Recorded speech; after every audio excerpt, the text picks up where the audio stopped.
Here we have one of the greatest things in the world, y'all. The germination of a seed. This is the seed of an apple. An apple. I took it right out the apple, ate it, put it in the ground.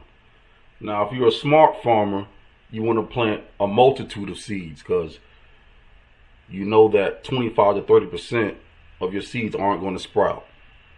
All right, so this is like a 2 to 3 week progression of an apple tree. Straight from the seeds, y'all. And actually, I put 2 in this pot, and you see only 1 sprouted. Planted it back in, May of this year. The greatest thing in the world, y'all. The life-giving seed can be likened to the sperm. The black, all caring, all loving, all nurturing soil can be likened to the womb. And out of that comes life. Now, in this pot, I use compost. Y'all can see there's a bone right there. I use compost, some soil and dirt from the earth, and a little bit of cow manure. Now, any type of manure works. Any type of animal that eats, how can I say, clean. Ooh, look at it sprouting up. Got 2 sprigs now. But cows, bison, those type of doe, bucks. Some folks use chicken, black hen. Black gold is also real good, but if you got decent soil, you'll have worm poop or worm nutrients because worms will be in your soil. But yeah, y'all, she growing, y'all. She growing. Here it is, September, and she has 2 little sprouts, 2, 3 little sprouts, and she's growing tall. I'm using the rebar just in case she falls over the tire back, so she doesn't fall over and wilt or anything, and the bugs, the pestilence don't tear her up. But I'm mostly concentrating on fighting. I'm busy knocking out all of these bums. I don't have time to draw. All right, y'all. Here's a little autumn prep, getting ready for the autumn harvest. Let the garden go wild. There's a lot of good herbs in there, y'all. In this time-lapse video, a lot of good herbs you could use for salves, poultice, teas.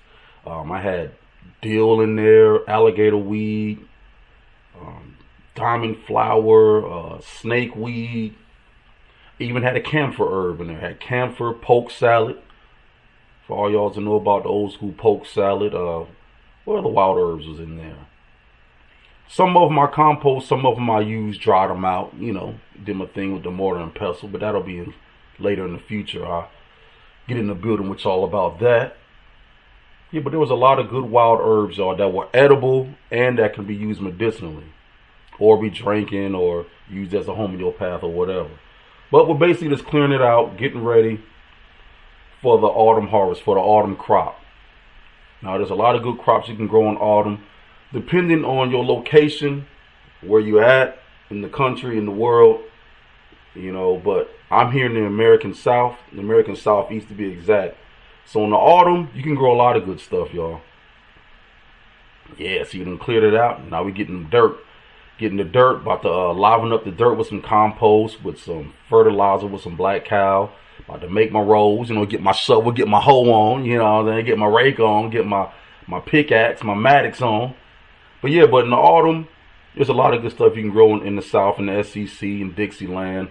You can grow squash, lettuce, carrot, all sorts of herbs, chives, onion, beet, collards, kale, spinach, tomatoes. You can even grow some tomatoes in the autumn in the South. I think we said squash, cucumber. There's autumn, there's seasonal cucumber. What else? We said lettuce. Anything green and leafy. And then your herbs, your chives, your rosemary, your basil. Now, the reason why I'm putting pine straw down in here, y'all, is to keep the moisture in between the rows. But yeah, y'all holler at a brother. Appreciate y'all checking that out, and there's more to come.